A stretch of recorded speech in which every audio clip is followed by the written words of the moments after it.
Welcome back, everyone. Welcome to another very special episode of the Welcome to the J podcast. I am your host, Jahenns Manigat, aka Canadian Rebel, aka 12. Don't forget to like and subscribe to the Field of 68 Media Networks. You can get content such as this, different former players and coaches representing their alma mater, doing what I'm doing today, just having a good time, kicking it with some of the homies that they used to play or coach with. Today, our 14th guest of season 2 of the Welcome to the J podcast. He scored a total of 525 points, 254 rebounds, 44 blocks, 23 steals in his Creighton career. He's a two-time South Dakota Gatorade Player of the Year as a junior and a senior in high school. He was also Mr. Basketball that senior year, averaging 20 points, 8.3 rebounds a game. He is a Class AA state champion, leading his high school team to that title for the first time since 1982. He is the pride of Pierre, South Dakota, and he loves to laugh. Zach Hanson. Look at that. Hey, that was beautiful. Let's go. Man, we found you. That makes me blush just hearing that. I'm like, is that me? Bro, you were super accomplished before you got to the hilltop. People kind of forget that, and I wonder why. But aside from all that, how are you doing, man? How are you holding up? Good, man. Life is good. Just got done with a busy Monday. It's, the frozen tundra up here in South Dakota, but otherwise life's good. How's South Dakota treating you since you're back in the state now? It's been good. I was just thinking about this within the last week. It's crazy that I graduated college 5 years ago this spring, which obviously you've been out longer than that. But to me, I'm just like 5 years. It's been that long, Time flies, doesn't it? Like you blink before you realize it. It's kind of like what that Kenny Chesney song, "Don't Blink." Before you know it, it's just like blink, that. Man. It's just like that. And I would also say too, like when you get into like the Monday through Friday work schedule, it just seems like the days it's like you get up, like this is how old I'm going to sound. I'm not this old.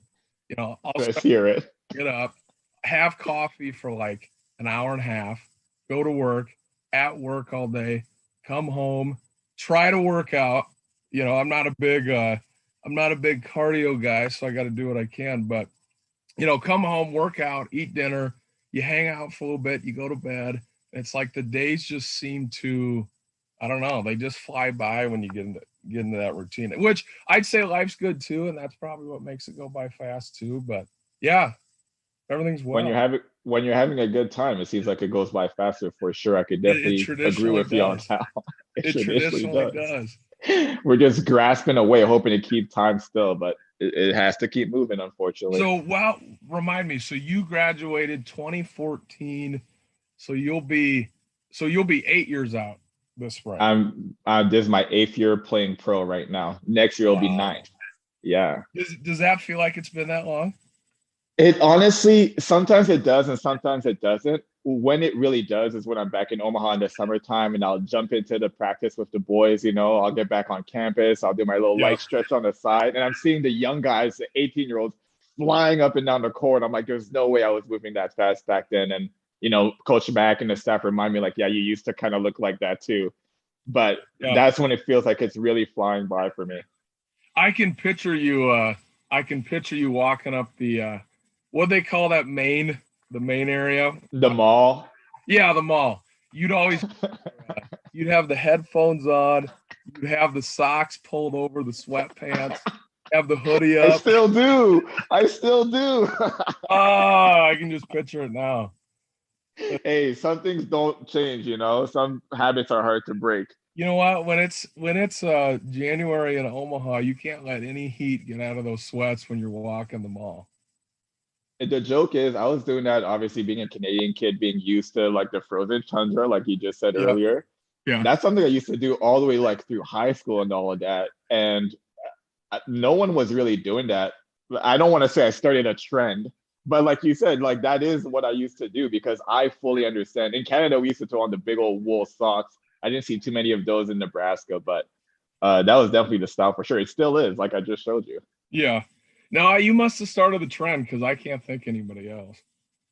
Well, you know people would bite my style and not even give me credit for it. So it's all it's all all right, bro. Let's get into it. The Yeah, let's do it. last game that we saw the Jays play at home. Tough game. Depaul gave us everything that we wanted. The Jays are able to come out victorious, 60-47.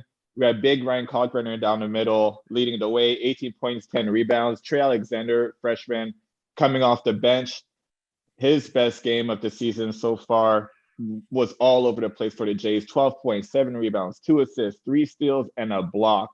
And that earned him a Freshman of the Week award. You being a big guy, I mentioned Ryan Kalkbrenner going for 18 and 10, really dominating the paint area, both offensively and defensively for the Jays. You were a big guy playing in Coach Mack's system. What are some of the things that Coach Mack really preaches to you guys, like as far as positioning is concerned, both offensively and defensively? Well, I think if you're if you're going to play the big in his offense or defense, you got to be in shape, right? Yeah, definitely do. I mean, whether it's on, when it's on offense, obviously it's about rim running. You got to get down to the, down to the rim first. You've got to ball screen 3-4 times, in a possession. So it's a lot of movement. And then even on defense, it's really more of the same because you have to, you got to show on ball screens. You got to get back to your guy. You got to be the one that's got to help on the weak side. So you've definitely got to be able to move around quite a bit. Of course, and you saw Ryan Kalkbrenner was really able to do that, especially establishing himself in the low post and getting either put back touches or just sealing off a guy and getting that pass over top that really helped the Jays, control the paint. Not as many turnovers as we saw the Jays in the last couple of games, but that's still something that they really have to work on. One thing that was very important about this game, Coach Mack was not on the sideline. Coach Allen Huss had to kind of fill in. Coach Allen Huss had to fill in for him. Coach Mack going through a little bit of a COVID protocol. Coach Mack gets safe. He's an alumni of the show. Get back healthy and get safe. Hope to see you on the sideline this upcoming game against Butler on the road. But how weird would it have been for you to look up one day, like you spend your whole career with Coach Mack coaching, you look up and it's like, I don't know, Coach Murfeld handling the sideline or like Coach Lutz or something like that. Do you think that like kind of takes away from your game day experience if you're a player? And how do you think you, Zach Hanson, as a player back then would have adjusted to that? Well, I think you definitely probably got to try to keep it as, normal as it would be without him, right? Like if it's a big deal that he's not there, then obviously, you remember how it was. People have their routines. People are superstitious. So it's like if the main guys isn't there, obviously, people don't want to be thrown off their game. So I think you got to just approach it probably like it's just another game. A funny thing I'm just thinking of sitting here is I could see how if you were in the game and let's just say, a coverage wasn't made or a play. Yep. You turn the ball over or something You're like probably that. like Max in his living room right now, writing a note down for film session. But in spirit, he's probably writing a film session note down. That's so funny that you mentioned that because last week Isaiah was on the podcast and we talked exactly about that, like what it looks like to be in those filming with Coach Mack because he pays so much attention to all the little things. Like I used to say, like I said last week, like if I was in the middle of a game and I messed up, I threw the ball over, or I turned the ball over, I should say, or I missed a defensive assignment. In my head, I was always thinking like, man, I hope this doesn't make it to film on Monday or whatever the day for film would be next. Did you have some of those times where you had that thought while you were playing too? Oh, for sure. Yeah. And when you're in that film session too, it's like when they jump to the next reel, you see how everything's set up and you go, yeah, this is the one. Yeah, that's me. I was worried about. Oh, what's funny is when I watch games today, whether it's Creighton games or other basketball games, whenever I see, if there's like a blown coverage or whatever it may be, I just think about what the hypothetical film room session would be like. You know what I mean? What were we thinking here? Or like are all the kind of like classic like like maybe they point something out and Mac or whoever's running film will reference another coach and go, "Coach, is that what we worked on in practice?" That is Oh yeah. we worked on in practice. And then obviously the coach will be over there and go, "Nope, that's not the closeout." And then everybody just has to sit there and obviously, take it in. But it's funny to laugh about after when you're in the film session. Tensions are high. Oh, the tensions are super high. Tensions And are high. I do remember those kinds of conversations because I think Mac would usually reference the coach whose scout it was, for that game. So let's just say it was Coach Lutz for that specific scout. He'd be like, "Let's talk what we worked on upstairs." And he'd be like, "Nope, not even close." And there it is. I love how what I always thought about is the coaching staff is always in agreement in that particular moment. Like Yep. you can't go against them. No. And if you're that assistant coach, you're 100%. There's no however, but if it's that look, they have a brotherhood too. As much as we do as players, they definitely have it as coaches too. For sure. They have to stick together. They have to stick together. They really have no choice. Well, and in all those film sessions, I mean, everything they're pointing out is correct. It's just, obviously when we're as competitive as we are and, probably as proud as we are, when you're up on the big screen and they're going, "Jahenns, what were you thinking here?" Or "Zach, is this what we're doing?" Obviously in that moment, you got to be like, "No, that was me," and then you just got to keep moving. But yeah, that's funny to think back on. Well, I vividly remember my freshman year where I'd have 3, 4, 5 games in a row where I would be on multiple slides. And that was very humbling for me because you know how it is when I talked about some of your accolades in high school. When you're coming from high school, you're the hot shot guy, you're the man. No one's really calling you out on that. My freshman year, man, I was getting humbled left, right, and center, bro. I can promise you that. Well, and that's the big thing too. I think people don't realize is whether it's at Creighton or whatever, college, it's for the most part, everybody on the team was the man, wherever they came from, right? So it's right. It is a kind of interesting dynamic to have all these guys that were the best from wherever they came from, and then it's kind of what's the right way to say it? Not that you start from square one, but it's hey, everybody's good. How are you going to yourself? Everybody's good. You're good. Everybody's good. But there's definitely some perspective changing that freshman year for sure. There weren't it's not like there were 6'11", 7-footers walking around in South Dakota every day. Well, you did dominate, and I talked about some of that stuff in the open. I vividly remember the first time I saw you. It was during one of those Creighton team camps. Actually, your team from Pierre came up, and I was one of the scorekeepers. You went up and down a couple of times. I was like, "Oh man, Big Boy's dominating this game." And I kind of looked around and I saw D-Rock, Coach DeVries, was kind of in the corner of the gym around halftime. He walks up to me just "So what do you think of the big guy?" I'm like, "He's really good." He's like, "Yeah, that's one of the guys we're looking out for." When was the first time that you kind of knew that you were on Creighton's radar? "Oh, there's a potential school that I have a chance to go to."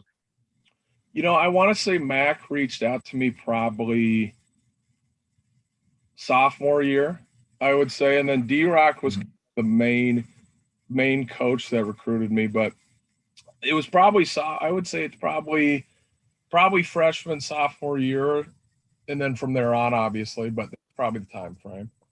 Before we move on to the next topic, let me tell you guys a little bit about our partners over at BetRivers Sportsbook. If you haven't signed up with BetRivers yet, now's the time because they're offering a $250 match bonus for your first deposit.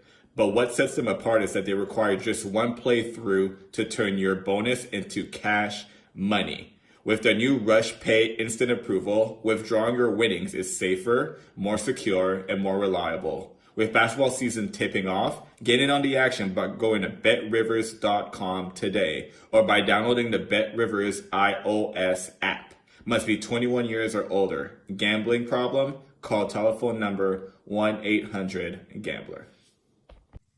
So when you first got Coach Mac's attention, I guess, or the first time you guys communicated, what were some of the things that he was telling you that he was interested in bringing you into the program for?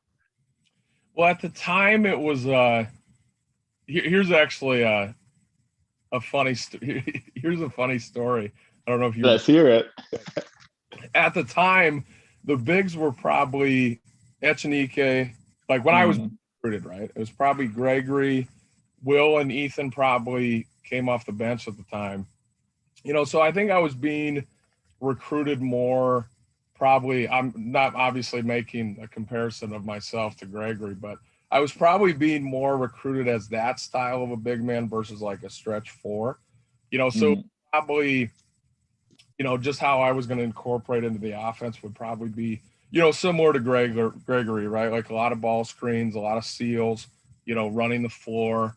I probably shot jump shots more in high school, I would say.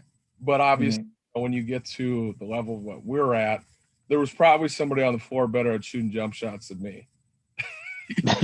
Yeah, most likely. So that was, I would say that's probably the player that I was recruited as. But a funny story is that guys always laugh about was when I was being recruited, I'm from South Dakota, big outdoors guy. So I grew up hunting, fishing, still hunting fish. And I remember D-Rock, on the phone one time, he said, oh yeah, he goes, we got a bunch of guys on the team that fish. Gregory was just out fishing last week. And whenever I tell guys that on the team, they're like, Gregory's never been fishing in Omaha before.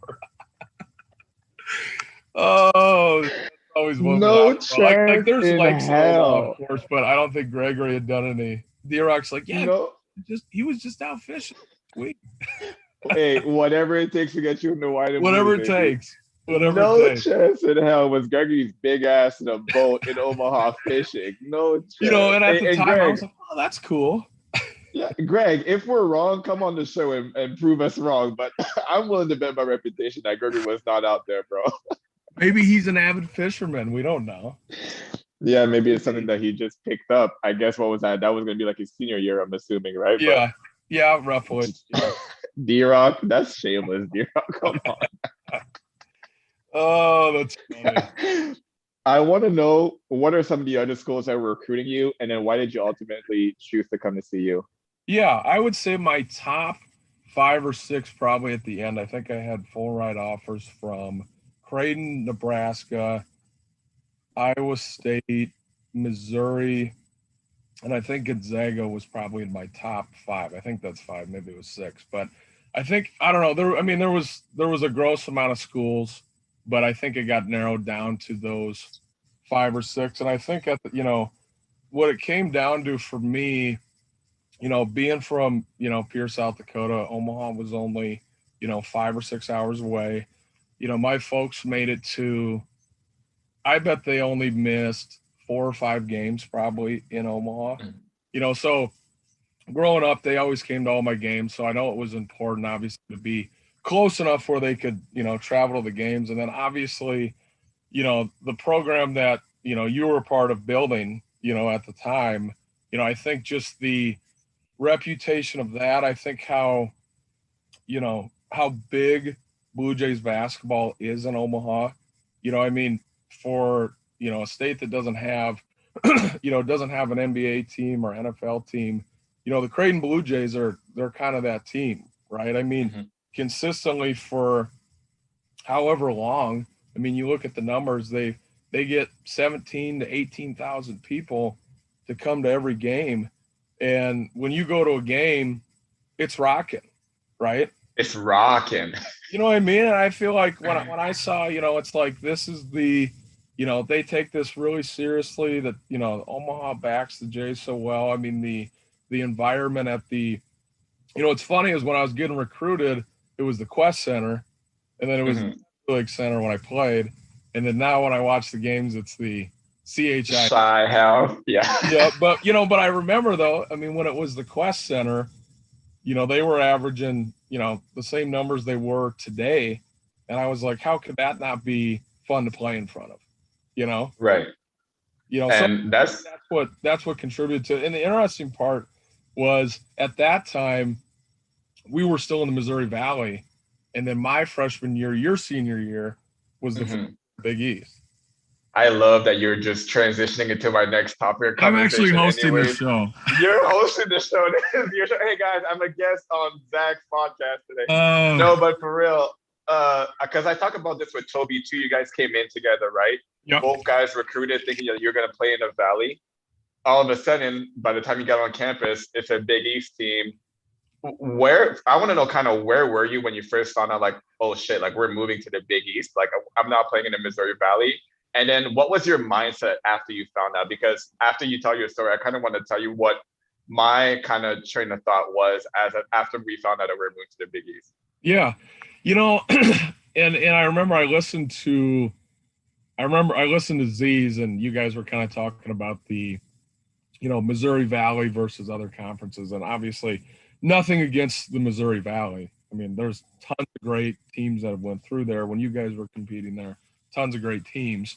But, to jump up from the Missouri Valley to the Big East, it's kind of just, frankly, it's just you've got better athletes, you've got bigger facilities, kind of bigger basketball programs, and obviously comes with that is going to be better teams, right? So I don't remember the exact time frame that they announced that. I want to say it was the summer I committed, they announced that, because for the majority of the time it was Missouri Valley. And then I think they announced it was going to be the Big East, and then I had committed out. So, I think in some sense, because I remember at the time people had said, like if you were being recruited to go there at that time, you were being recruited for the Missouri Valley, and obviously the Jays are going to the Big East. And, I think just like everybody else that came in, it was like, well, if we're good enough to be here, who cares what conference it is, right? So I think obviously an excitement that we were going to the Big East, but it was also, a little bit of like challenge accepted, in the sense of we're going to be able to play here too.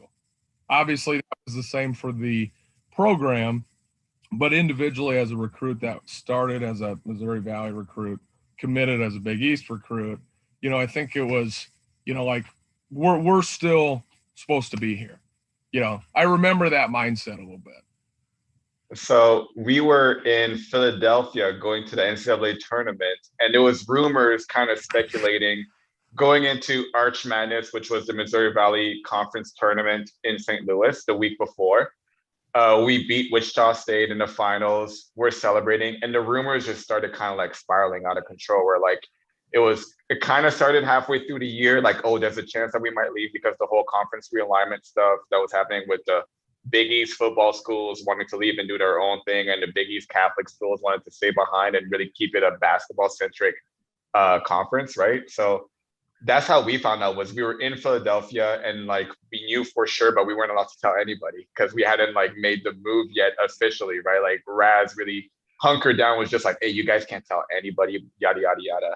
And I remember thinking to myself, for whatever reason, like I'm preparing for the NCAA tournament too, right? But I remember thinking to myself, like, wait, does that mean like they still want me to be here? I'm a Valley guy. So that would have been. So that was in between. That was in between the Valley tournament and the NCAA tournament. Yeah, because like that whole week we're preparing, and we had like Cincinnati first. We beat them. We lost to Duke and Philly, right? But like I remember being like, shit, like if we're moving to the Big East, like do they still want me, kind of thing? And like that's after I put in 3 years of work, all that stuff. But like it was just such a strange moment, because as excited as I was, and you know how it is, like especially like when you're that young, like you still have like a little bit of immaturity about yourself and a little bit of insecurity about yourself too. So that's what I was insecure about. Like, damn, like do they like are they gonna recruit over me now? Like, am I gonna have to transfer out? Yeah, it's kind of like, do we still have our jobs? Right, exactly. Like, are we still gonna be hired in the summer? Do you remember when in The Office when Saber took over Dunder Mifflin, and it's just like everybody was just like wondering like what's gonna happen with the sales jobs and stuff. Yeah, so it's kind of like that. Yeah, and I respect that you say that, because I feel like that would be, as much as anybody would admit it, that's probably a thought that would cross somebody's head. But testimony to you guys, it's like you were a big reason why that was a possibility anyway, right? I mean, the run you guys had, in the Valley is why, I guess, there's probably other factors at play, but what comes to mind for me is, I mean, the season you guys had before in the Valley is definitely a direct correlation to why we were in the Big East. So I respect that you had that thought, but obviously you're probably like, well, we're part of sending us there, we're to be here. Yeah, I mean that's for sure the other part too, right? Is the Jekyll and Hyde of having that kind of mindset. It's like, well, wait a minute, like I did have a reason, like I'm a big reason why we even have a chance to move, but then the other part is just like, damn, but am I good enough though? But I mean, obviously, Jack, oh God, with the season that we had my senior year, your incoming freshman year, obviously we proved a lot of people wrong. Made it to the NCAA tournament again, second in the Big East in regular season. Second, we lose to Providence in the Big East tournament championship, right? You came in and obviously, like you said, you were kind of recruited to be like a Gregory Echenike style of player. You had some good minutes early on in the season, and then the coaching staff kind of decided to move Ethan at the 5. And I believe that kind of ate away at your minutes a little bit, especially in your freshman year. Do you remember like what you were feeling at the time when you kind of figured like, okay, like as much as I would like to be a part of the rotation a little bit more, this is the route that we have to go if we want to actually like be as good of a team as we have a chance to be? Yeah, I don't remember that specifically. I mean, I remember before the season started, I remember meeting with Mac and we were kind of just discussing, should I redshirt or should I not redshirt? And it was kind of just based on, what's the hypothetical playing time, what's the hypothetical role, and I just remember the excitement around that team and the excitement about, your guys' last year, how well you'd done the years before, what this year could be. I remember just having this feeling of like, I want to be out there and be a part of it. You know what I mean? Like whether it's 15 minutes one game or it's 6 minutes one game, to be actively involved in it because I knew it was going to be special. I remember that just being, probably more the general feeling. As far as how the fluctuations of the minutes go, I don't remember it specifically that much. But I mean, how could you argue with, when we had a lineup where, it was you, Chat, Grant, Doug, and Ethan, and you're playing kind of that stretch 4-5 offense. I mean, think about all the games you could reference at Villanova, Providence at home.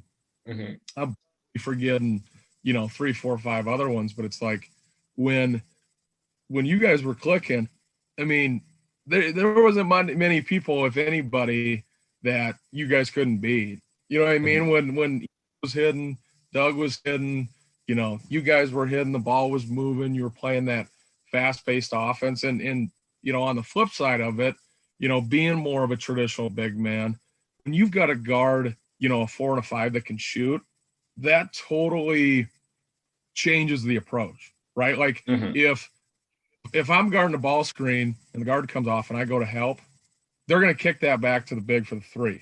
So the fact that I have to go from helping to closing out on a guy that can shoot, and if I under close out, obviously he's knocking that down. If I over close out, he's going by me. And you're having to incorporate that with your ball screen help and guarding your own guy. That's hard to guard, right? So like when Doug and Ethan were out there, I mean, those other bigs in the Big East, it was like, what are you going to do, right? You're either going to overplay it and Doug will back cut, or you're going to underplay it, and they're going to just, start teeing off. Knock down shots, yeah, which was a ton of fun to watch. But so I totally, I understood that, that was pretty awesome basketball, and they were going to try to get, as much out of that as they could. So I remember my mentality was more just wherever I can pop in and provide value was kind of the approach I had, right? Like I think I came in the Baylor game. I think there was a Butler Villanova game where I came in. So where it was, if there was foul trouble or, maybe they were guarding the 3 better and it was more, like we could get some points inside. I remember just being like, whenever I can get in, I'm just happy that I can get my value. See, that's what I always loved about you is one, your unselfish nature and just how caring of a teammate that you were, like to even think about it from a bigger scope. And to do that as a freshman too is really tough because like I remember my freshman year, same kind of mentality that I had with you, but it took a little while to get there because like I said, we're all coming from our different high school situations where we are the men, we are that guy, and you just really, really want to like put your fingerprint on the program as soon as you step foot on the campus, but it Yeah. doesn't always work out that way. And I know for you, like especially playing behind guys like Ethan and Doug, I'm sure that you learned a whole lot of things, like just the nuances of the game, just by not only practicing with those guys every day, but just kind of watching how they perform on a day-to-day basis. What are some of the things that you remember watching from like Ethan and Doug that you were like, hey, like I need to be better at this so that I could kind of reach the goals that I set out for myself? Yeah. You know, because our games were different, I probably didn't pick up, maybe a ton as far as, offensively or certain things on defense just because they were more of those stretch players. Um, but I think just watching those two and you guys as a team, just something that stands out is you guys had done it so well for so long that I just have this, memory of, I forget who you had on, but you had made a comment about, you said, we've been here before. I Yeah. forget which one it was. Like when the other team was putting a run on and we called timeout, you'd come in and say, well, guys, we've been here before. And I Yeah. and I just remember, not that there weren't games that were lost, but if there were ever times of, you know, foul trouble or the other team's putting a run on, I felt like you guys had this ability to kind of just flip a switch and you guys could go back out there and be a different team. Which, as much as that's like, well, what does that mean? I feel like as a younger player, the ability to kind of zone everything out and just get back to like, we need to go get a bucket. We need to get a Mhm. stop, right? Like, who cares what the crowd's doing? Who cares what just happened? We know what we do. Let's get back to doing it. I think that's a skill. And I think you guys, after, 4 years of playing together, had, you know, perfected that quite a bit. And I think as a younger player watching you guys do that kind of that resilience or that composure, I think that's something I definitely picked up on. That following year, obviously, we talked about that team being a tournament team. That following year, my group of guys leave. We graduate myself, Grant, Ethan, Doug. You guys get off to a great start, like a Yeah. great start. You beat Oklahoma at home. You guys are top 25. Things seem to be going along very well. I remember I was in Romania. That was my first year playing as a pro. First time having to stay up till like 2, 3 o'clock in the morning to watch you guys play.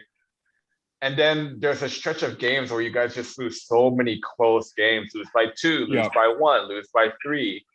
How tough was it to be in those locker rooms like during those times? I remember Coach Mack was quoted as saying something along the lines of like to the rest of his coaching staff, he said, like, we can't beat up on these guys because like as frustrating as it is, like these guys are giving us everything that they have. It's just the ball just hasn't really rolled our way this year.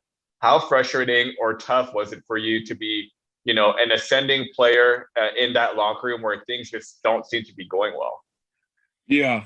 Well, I remember specifically, I mean, obviously the year before, we go to the NCAA tournament, it was an awesome year, ton of great memories. You guys had crossed, so many milestones, but then obviously, you guys moved on and it was kind of, you know, how's this new team going to do? Right. We've had Mhm. this 3, 4 years of obviously awesome basketball, awesome program. How's this team going to do? And I remember obviously, there was pressure that came with that because nobody doesn't not want to do well, right? Mhm. So we're like we're gonna keep this thing going, and like you said, we started great. We had that win over Oklahoma at home that was big. I think we had a few other good wins in the beginning, but like you said, we just had bad luck. We just some of those games didn't go our way. We'd and I will say testimony to everybody, it definitely wasn't a question of effort for sure. I Mhm. mean, being one that was there, when we were on, maybe we've lost, who 3 or 4 games in a row, whatever it had been, we're talking about film sessions and practice. When you got a group of guys where everybody cares, everybody wants to do well for the team, everybody wants to do well for the fans, everybody wants to do well for themselves. When things aren't going well, it's there's a feeling in the gym and in the film room where it's like it's tough to show up because people aren't liking the results we're getting. And obviously in practice we're playing hard, and we're doing the preparation, but stuff just wasn't going our way. Years like that you definitely grow from. You know what I mean? You appreciate more the next year's when you are winning games, and you understand obviously what goes into that, because you remember those 3-4 game skids where you're going to practice and we're working on the fundamentals of the game, practice 2.5 hours getting after it, and it's like you definitely grow from those tough times. But a thought that comes to mind is, and I don't want to make any inaccurate comparisons, but kind of similar with this current team. Obviously there's some new guys, and I'm not discrediting them by any means, but they make it to the Sweet 16 last year, have some guys leave. I've really been impressed or respected this team because little bit of a similar comparison, I guess, to me. Like, they had this great team last year, went on this awesome run, 4 or 5 guys leave, you've got new faces out there, and to be 13-4 and to be playing as well as they are and to be as young as they are. I mean, I see similarities in this team and the team I was on that year, and I've just really been impressed just with how they've played. And if they have had some setbacks, it's never snowballed, or it's never, they've just kind of kept going. I mean, for being a young team that's moving from that team last year. So I think that's definitely been cool to watch how well they've done, given there's new faces, The cool thing about this year's team is it's Coach Mac's highest ranking, group of recruits. So their talent level is a little bit higher than even my group of guys when we first came in. And I had a chance to practice with them a little bit this summer too, man. These kids are really good. And people who listen to this podcast, they know I've been using the term exercise patience with this group because they are very young, like you just mentioned. And every time they take a little bit of a step back, you're just like, damn, they're so good. They should be a little bit better. And then they come back and then they make up for it the very next game. So yeah, you're right. This group has showed a lot of resiliency for being so young and not having played nearly as much together as, a group that is at their stage of the year would suggest that they are, because they are pretty successful right now. And if Crane fans, if you ask them, hey, could it be 13-4, 17 games into the season, they would all say, yeah, for sure. We'll take that for sure. For sure. And I'll jump back to, you had mentioned Ryan earlier. I've really liked watching him. I mean, I feel like, for how old he is, because he's still got so much upside left. It's like, if he catches the ball, within 5 or 6 feet and he makes a aggressive move to the basket, to me, it's like, that's a bucket, right? Like, he attacks the basket every time he does. It's either a foul, a dunk, or a bucket. You know what I mean? Which I really enjoyed watching, whether it's off drop downs or lobs, or he catches it on the block, or he gets an offensive rebound. Even just still for being a younger guy, it's like, he's a big boy. You know what I mean? He's 7'1". He's however long he is, and it's like, whenever he attacks, I mean, it's just, I'm really excited to see if he keeps progressing the way he is. I mean, he's going to even continue to be, dominant. I mean, you can't teach, if you're 3 feet from the basket and you can almost touch the rim without jumping and you're an athlete, you can't teach that, right? It's like, that's, you either got to contest that or foul that or hope he misses, because that's a bad equation if he catches it within 3 feet. Well, I got to give a shout out to Rob Anderson for this next stat that I'm about to pull out. But you ended your career as the second all-time in field goal percentage. I think it was at 63%. if you're still in second right now, I think you have a pretty good shot getting bumped up to third because of Colin Brenner. So Yeah, that's probably he's probably gonna get me. I'll tell you though, I mean, despite being close to the basket, I will say because I think I think I had whatever field goal percentage. I think Jeff has a really good field goal percentage. Ryan's got a really field goal percentage. But I think some of that is attributed to, if you remember from practice, I mean, if you're a big man, in the Creighton offense, you're expected to finish. You know what I mean? yeah, Like if you get an opportunity to catch on the block, or if you get an opportunity to have the ball drop down to you on a pick and roll or whatever it may be, if you're not making it, you're probably coming out. You know what I mean? I mean, that's I remember that no matter who you were, it's like if you weren't making, if you weren't dunking it, making layups, making, good moves, making shots that we should, give as a make, you're getting next guy's coming in. So I think some of that comes from, we're like, hey, we want to be out there as long as we can. right. Whether it's Ryan or Jeff or me or Will or, JP, whoever, it's like if you're making everything, because if you don't, you're probably going to be, sitting next to Murph on the bench probably. I love that you just mentioned JP, and I wanted to talk about this a little bit later on, but we might as well just do this now. He was on our podcast last year, and he gave you and Jeffrey Grossell like major props for essentially kicking his ass every day and like showing him like the ropes of like what it takes to be a Division I player. What do you remember about like a young JP that was, tall, frail, skinny, but obviously had all the talent in the world to be a really good college player and beyond, and he's certainly proven that. Yeah, he's put on a ton of weight, from where he was when he first stepped on campus. When and JP's young for his age too, so when he first showed up, I mean, he was probably 6'11", 200 pounds, and I played at 6'9", 245, and 245, easy. Well, and we 245. were pretty, we got after it in the weight room. So, I mean, we were, there was a lot of banging going down, on the block. So when you're 17, 6'11", 200, and, you're in 4-guy workouts in the summer with, me, Jeff, and, Toby, and, some guys that are older that have got a few more pounds, it's like you're doing drills where, I mean, you're kind of preparing for war down there, whether it's boxing out, whether it's finishing through contact.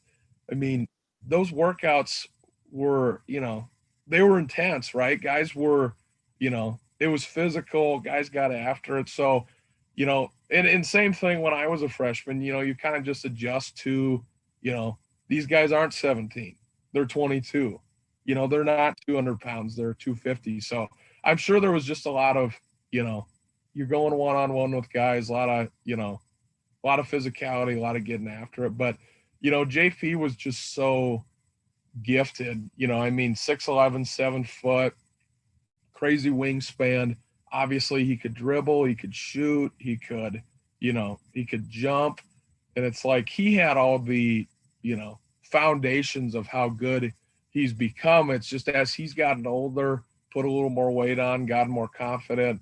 I mean, he got to a certain point probably where he was dunking on us in practice and, maybe moving us around, but that's just part of the transition when you're the young guy on campus. And obviously he's progressed, where he wouldn't have any problems with me now. We'll just say that. Well, you already mentioned you're not a big cardio guy. I think that's where he would probably get you, right? I think that's where you get me. That's where I still play City League. If I didn't play City League, I don't know where the cardio would come from.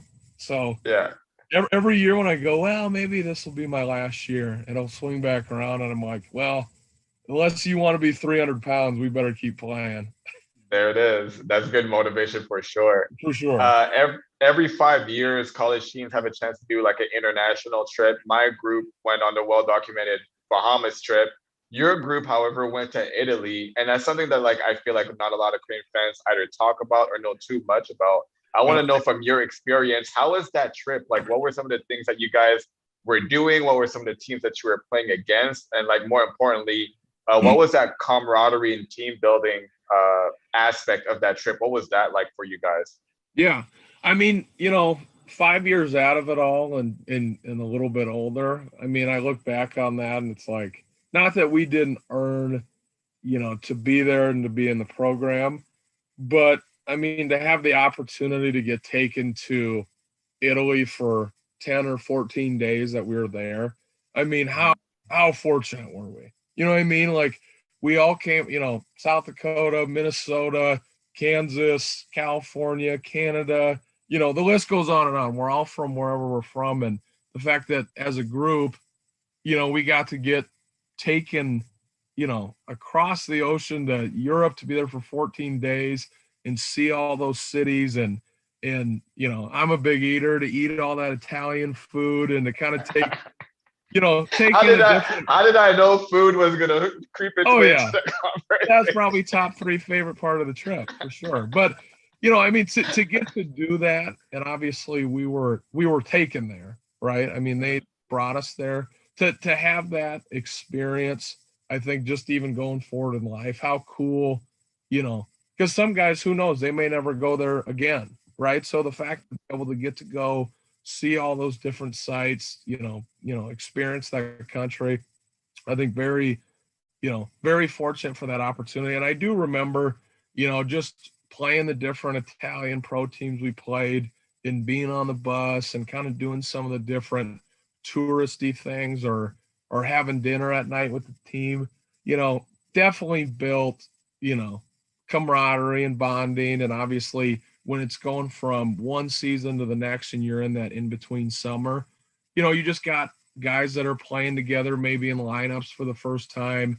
Maybe there's freshmen that are, there on campus or part of the team for the first time. So definitely a cool opportunity and experience for me.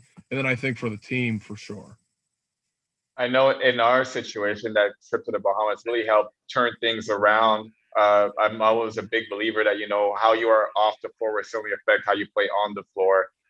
You guys also proved that you turned that team that, could not win those close games down the stretch during your sophomore season, heading into your junior season, your healthiest season, might I add as well. You play all 35 games. You guys turn that team around. You become an NIT team and you lose a very tough, close game on the road at BYU to end that season. But would you say that part of that trip, going to Italy and building all those things with those guys, really helped turn that team around? Well, I think so for sure. And, and kind of per our previous conversation about the year before, the tougher year we had, my sophomore year, once that season was over, it was kind of like the remaining guys on the team were like, hey, there were some tough aspects to last year, but, it's a new year, right? Slate's clean. We've got 3-4 months to get ready for the next year. We've got guys stepping into new roles. Obviously, everybody wants to, compete for playing time. Everybody wants to do better than they did the year before. So I think that opportunity paired with that trip, and then just the summer of preparation, I don't know how it doesn't have, some correlation to how well we did for sure. I mean, it had to have played some part for sure. Well, it was a good team to watch. That was one of your senior year, going into your senior was one of my favorite teams to watch.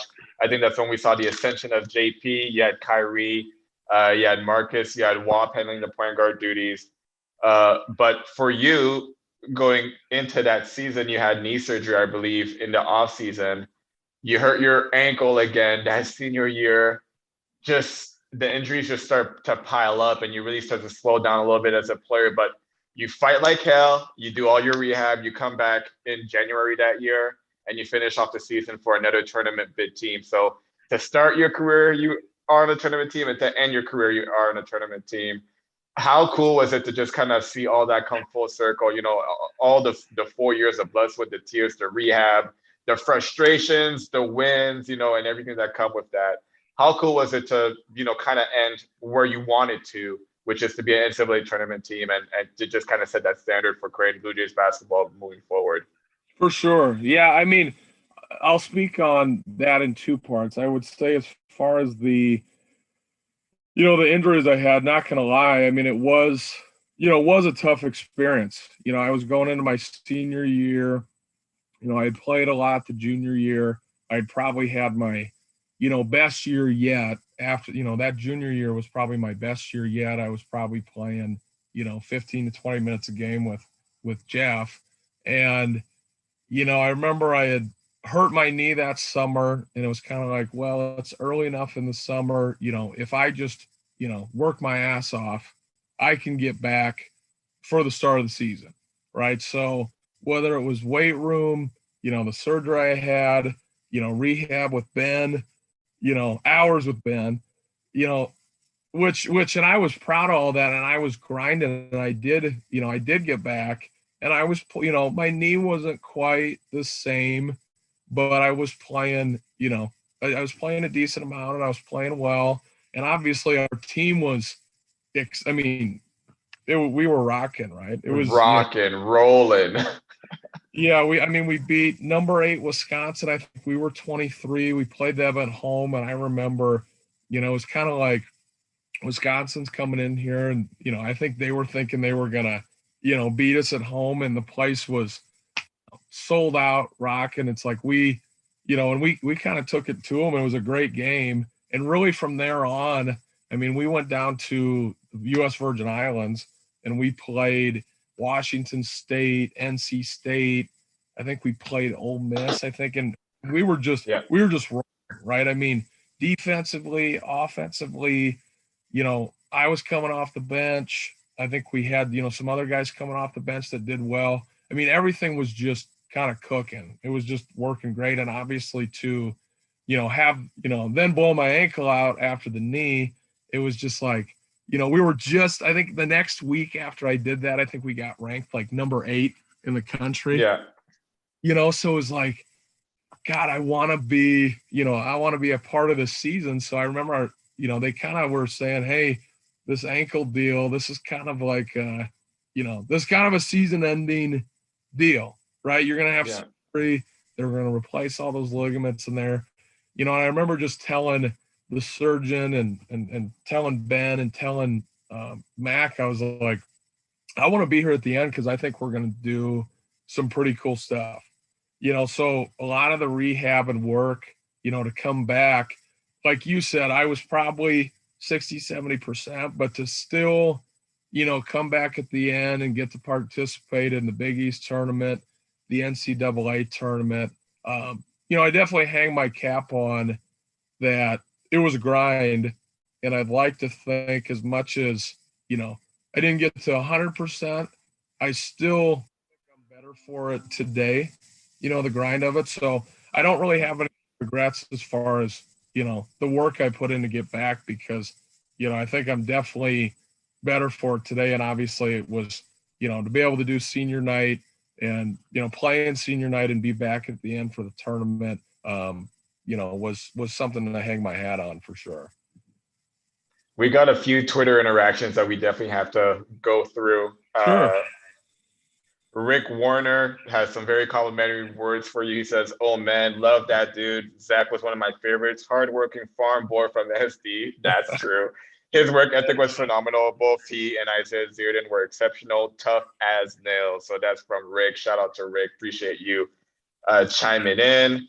Steve, big time fan of the show. It's not the first time he asks questions. His question is, first South Dakota player to repeat Gatorade Player of the Year since Mike Miller. I don't know if you knew that. I'm sure you did. Yep. Yeah, for sure you have. Yeah. Did you ever get to meet him? And if so, do you have any cool stories of meeting Mike Miller? I've never met Mike before. Ryan, his brother, who's on the coaching staff. Yeah. He recruited me at, where was he at the time? I forget where he was at, but I knew Ryan because he had recruited me at whatever school he was at the time, but I've never met Mike. He grew up in a small town in South Dakota called Mitchell, South Dakota, which was actually in the same conference that I grew up in. So, growing up, obviously I knew all the, Mike Miller folklore, given that Yeah. Mitch hours down the road, and not that we don't have some great basketball players, but Mike Miller's probably, he's probably kind of the cream of the crop. Yeah. Yeah. So I've never met him, but definitely was a part of, growing up. It was like everybody knew Mike Miller. Well, small world. Obviously, you said you were recruited by Ryan. He's now on our staff, and then Mike Yep. Miller's son is on our team. So maybe there's still a chance. A little bit of paths crossing there. Maybe there's a chance we'll get to meet him after all. There's maybe a chance. Oh. So you're saying there's a chance? maybe if I'm over at the old Matt before a Creighton game and he's Hell over there, yeah. maybe we'll have a beer or something if we're ever down there at the same time. Steve is also asking why you chose Creighton over Iowa State, Nebraska, all those schools. So we already got through that. His last question is, my dad always used to confuse you with Jeffrey Grossell. Is that an insult or a compliment? Well, we probably look a little different, but we're both big guys. So, and obviously Jeff's a great basketball player and a great guy. So definitely not an insult, but yeah, unless my hair in the CenturyLink light has a little bit of a red tint, that'd be the only pass that I'd give him. I don't even think. I think that's just poor vision, maybe at that stage, maybe because I don't see the resemblance at all. Maybe, but no, definitely not a knock. But I don't see it, but not a knock. One's a lefty, one's a righty. One's got super red hair. The other one does not. One's got the tastiest skin in American history, and the other one does not. Hey, Jeff, come on the show. I might even be Jeff right now. You might think I'm Zach. I might have just be Jeff right now. That's hilarious. A couple of questions, rapid fire questions I gotta ask you before you leave. Favorite restaurant in Omaha? Oh, I would say favorite restaurant in Omaha has to be Lisa's Radio Cafe on 40th and Cumming. I would say probably some of the, if not the best breakfast in Omaha. I remember many hungover Saturdays and Sundays going there to have the Titanic, and I probably ordered a few other things because back then I could eat whatever I wanted. But that's probably the best place in town for me. Lisa's Radio is certainly a popular choice on this podcast. Yes. I'm glad you're another fan. Yes. Favorite place to play in the Big East that obviously wasn't CenturyLink? Man, that's a tough one.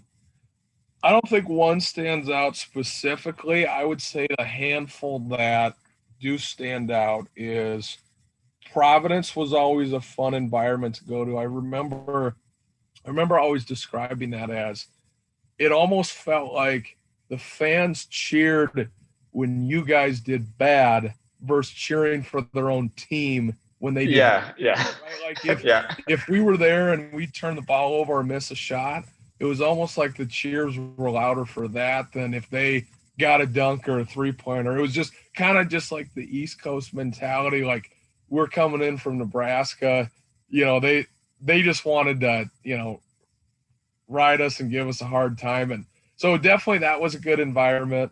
I think Butler was a cool place just because of the history, cool gym to be at.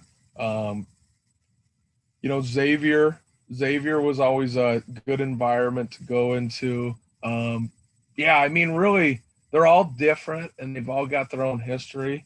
And it's rare that it's not a big time environment, when you go into those places for sure. Last but not least, and I'm definitely putting you on the spot on this one, your personal favorite basketball moment.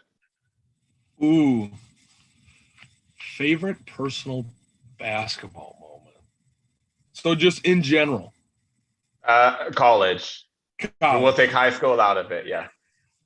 I don't know if I have I know I'm being boring, not giving you the one answer for the best or first, but I would say, the the Oklahoma game at home sophomore year. I mean, Mm-hmm. I played in a lot of loud gyms. When we came back from down 18, I mean, I vividly remember running back on defense in the second half. And as we were kind of mounting this comeback, it was just like the whole place was standing. And it was like a certain level of loudness where you really couldn't hear anything. You know what I mean? Like, I remember that just standing out as just like, just a crazy experience to be out there. So Oklahoma for sure. A lot of games freshman year. I mean, that Villanova game where, we won by 40 or 50. Oh, yeah. I mean, I still remember that first half when, we were up 21-0 or whatever we were up. I mean, I remember, I think Villanova was 4 or 5 at the country. I might be wrong. But Number 4. And we were at the Wells Fargo Arena in Philly. So, I mean, it was ready to go. And I still remember just the dead silence as this was going on. And I remember just kind of like, obviously we were, just getting after it on the bench, cheering you guys on. And I remember looking around and it was like people were just in disbelief. Yeah. They're like, we're the number 14. We were supposed to show up and, beat the shit out of these guys today. And they were just sitting in their seats with their arms crossed. And I remember I just remember that being a pretty cool memory. I'll finish off at least with a third one. What would I say my third one is? That Wisconsin game my senior year. That was a very cool environment as well. I mean, we were 23rd in the country. They were 8th or 9th or whatever they were, and I think over the years we'd always kind of had some battles with Wisconsin. I remember, when I was being recruited, I think you guys Vegas. in Vegas, and I was at that game. So, there's kind of a history, obviously, of wanting to beat the Badgers. So that environment, kind of with like going into that game, like we're gonna get this done. That was definitely probably a top 3 game for sure. Easy money, bro. I appreciate you so much for taking a little bit of the time to step into the J with me one more time. For sure, dude. Thanks for having me. I will say, it's not like we used to be back in the day and that building was still up, but I mean, this is just as good, I guess. Yeah. Well, I wanted to give you a compliment too. I mean, when I was prepping for, today, I was like, well, I gotta, I want to make sure I'm prepared. So I started listening to, a handful of previous guys and episodes. And the cool part was there was all the same laughter and same genuine, awesome interactions. So similar to how they used to be. And it's so cool to see how it's still the same when you've got guys on here. And I think that's definitely, a testimony to who you were to everybody and the energy that you bring. So I wanted to give you a compliment that it was cool to, like, when I would turn on a new episode with an old teammate, I was like, I was just smiling hearing your guys' voices and the interactions because, it's just good to hear you. So glad you're doing this and glad that this is how it's going too. It's fun to watch. Well, I really appreciate that. Obviously, you're always welcome to come back here, bro. If you ever want to come on the show, send me a text. I'll have you on. I'm trying to figure out a way to get a couple of guys on at the same time. I think that would be really cool. And obviously, if you want to be a part of that, you just let me know. I'll for sure throw you on. Sure. If we could get a little banner going, we definitely have some. just a little bit of a banner. No, bro, that would be great. No, thanks for having me, man. Make sure you guys like and subscribe to the Field of 68 Media Network to get content such as this. This has been Zach Hanson. I was your host, Jahenns Manigat. Any last words you want to say to Bluejay fans everywhere? Yeah, just for the time I was there, thanks for the support, thanks for the good memories. And like I referenced a lot, hard to beat the environment that's in the Quest, CenturyLink, CHI, health center. I mean, every game, you know what you're going to get. So obviously, thank you to those people for, letting us play in that environment, because pretty cool. Awesome. We're signing off here. As always, make sure you guys stay safe and go Jays.